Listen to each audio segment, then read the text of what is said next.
52일 만에 성벽 재건을 마친 백성들은 아주 대단한 영적 부흥을 경험했습니다. 예루살렘에 사람들이 살고는 있었지만 그런데 아무 일도 하지 않았거든요. 그리고 하나님과의 관계는 완전히 빵점이었어요. 근데 부흥이 일어날 때마다 나타나는 현상인데 하나님의 말씀에 대한 경외함이, 사모함이, 갈급함이 아주 풍성하다라는 것. 하나님 말씀에 대한 그 사모함, 갈증, 이런 경외함이 아주 막 크게 일어났고 하나님을 예배하고자 하는 그 마음이 백성들의 마음속에 불같이 일어났습니다. 그래서 그들이 또다시 모여서 계속해서 회개의 기도를 드렸습니다. 옛날을 돌아보며 하나님의 백성답게 살지 못했던 지난 날들을 회상하며 회개했습니다. 그래서 성령의 불이 꺼지지 않았던 겁니다. 그들이 모여서 어떤 회개를 드렸냐면 첫째는 진실한 회개를 드렸습니다. 1절에 느헤미야 9장 1절에 그달 29날에 이스라엘 자손이 다 모여 금식하며 굵은 베옷을 입고 티끌을 무릅쓰며 금식하며 굵은 베옷을 입고 머리에 티끌을 무릅쓰며 진실하게 그들은 회개를 했습니다. 두 번째 회개는 어떤 회개였냐면 철저한 회개를 드렸습니다. 2절에 모든 이방 사람들과 절교하고 서서 자기의 죄와 조상들의 허물을 자복하고 내가 안 한다 그러면 절대 안 한다. 그러면서 이방 사람들과 완전히 절교를 한 겁니다. 그러니까 신앙생활에 있어서 이런 결단의 자세가 필요하다는 거예요. 내가 담배 안 핀다 그러면 안 피는 거예요. 술 안 마시기로 마음을 먹었으면 안 마시는 거예요. 나쁜 거 보기로 보는 거 안 하겠다고 결심했으면 안 보는 거예요. 하나님을 믿기로 했으면 제대로 믿어보는 거고 하나님의 영광이 가려지는 일이라면 철저히 절교를 하는 거고 내가 성경을 매일 읽기로 마음먹었으면 어떤 일이 있어도 읽는 철저함이고 기도하기로 했으면 기도하는 철저함입니다. 회개란 그렇게 죄를 완전히 끊는 거고 주님께 온전히 돌아서는 겁니다. 그들은 그렇게 철저히 회개했습니다. 그래서 대부흥이 일어났고 그 부흥이 지속됐던 겁니다. 세 번째 회개는 어떤 회개냐면 부르짖는 회개를 드렸습니다. 3절 4절에 이날에 낮 4분의 1은 그 자리에 서서 그들의 하나님 여호와의 율법책을 낭독하고 낮 4분의 1은 죄를 자복하며 그들의 하나님 여호와께 경배하는데 레위 사람 예수아와 바니와 간미엘과 스바냐와 분니와 세레바와 바니와 그나니는 단에 올라서서 큰 소리로 그들의 하나님 여호와께 부르짖고 평양에서 일어났던 대부흥의 역사의 기록도 이제 책으로 이렇게 읽어보면 선교사들이 말씀을 심어주려고 해도 그 당시 한국 사람들의 마음이 하도 강팍해서 전혀 움직이지 않았다고 합니다. 그래서 선교사들이 모여서 24시간 서로 돌아가면서 통성기도를 한 겁니다. 그러니까 통성기도의 시작은 한국 사람이 시작한 게 아니라 외국에서 들어온 선교사들이 시작한 겁니다. 저렇게 강팍하게 사는 사람들의 모습을 바라보니까 너무 안타까워서 하나님께 부르짖으며 기도했는데 그 부르짖음이 얼마나 컸는지 마치 허리케인이 밀려오는 소리와 같았었다라고 기록이 되어 있습니다.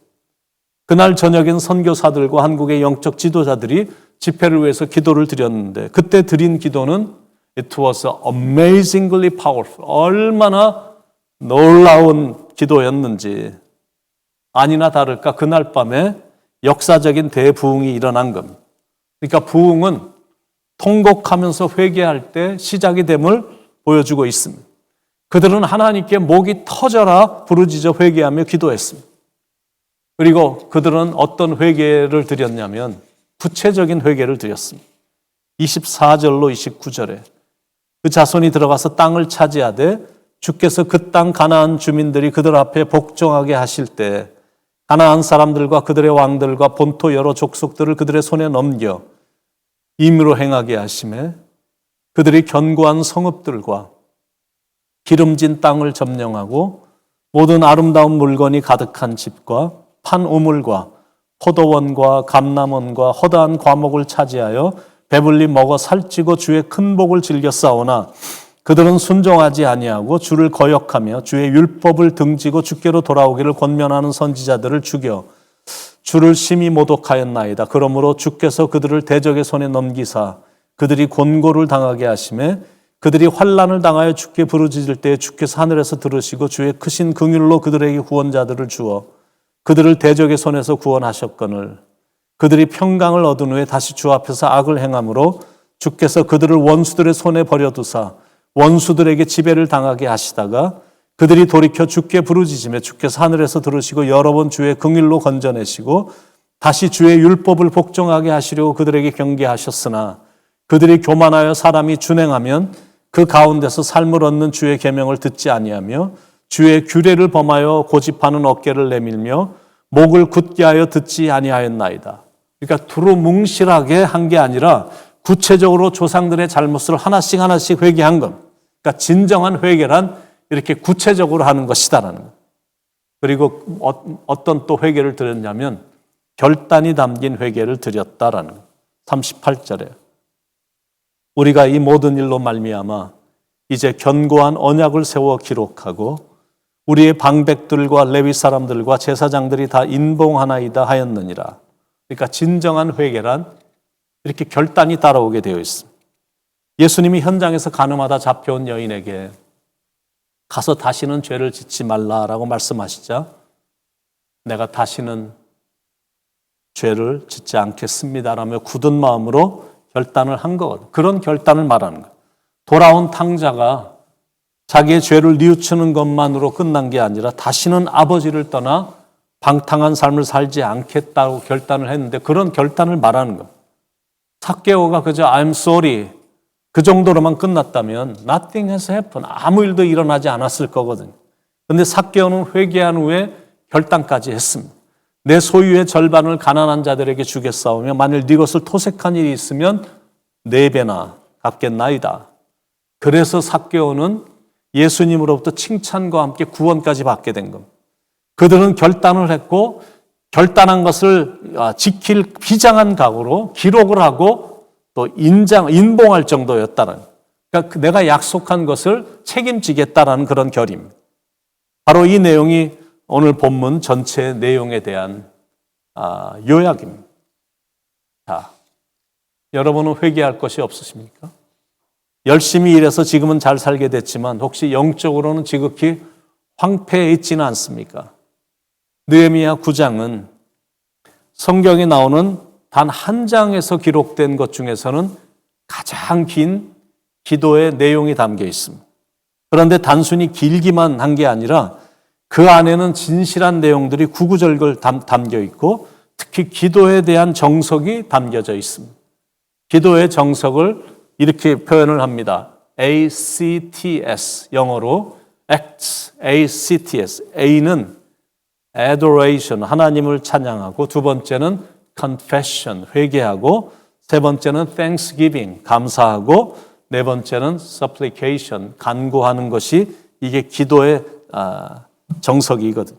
그러니까 그들은 먼저 하나님을 찬양하며 높여드렸고 그리고 이미 살펴본 대로 자기들의 잘못과 조상들의 잘못을 회개했거든요. confession.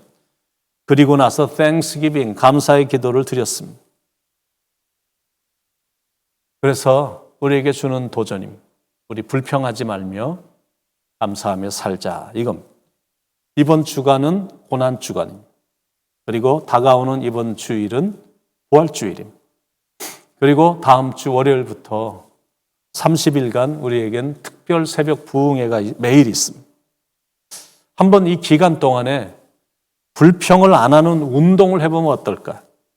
불평 대신 감사만 하는 운동을 해보는 것. 여러분의 삶에 특히 이 기간 동안에 감사로만 넘치길 간절히 축원드립니다. 기도하시겠습니다. 이스라엘 백성들이 하나님의 타치를 경험하며 조상들의 죄와 자기들의 잘못된 죄악들을 철저하게 회개하고 결단하고 그렇게 돌아선 삶을 살아 그들의 삶이 기쁨과 감사로만 가득 찼던 모습을 보게 되면서 우리에게도 한 입술로 불평하고 찬양하는 이런 일이 절대 없게 하시고 오직 우리의 입술에서는 감사로만 가득 찬 그런 말만 나오는 성숙함이 있게 하여 주시옵소서. 십자가에서 우리의 죄를 위해 돌아가신 고난 주간을 저희들이 보내고 있는데 십자가의 사랑에 감사하며 우리를 부활시켜 주시기 위해서 부활의 첫 열매가 되어 주신 주님께 감사하며 앞으로 맞이할 날들을 감사로만 가득 찬 그런 마음으로 보낼 수 있도록 성령께서 우리의 마음을 그렇게 만들어 주시고 인도해 주시옵소서. 감사하신 하나님께 진심으로 감사드리며 사랑이 많으신 예수님의 이름으로 간절히 기도드립니다. 아멘.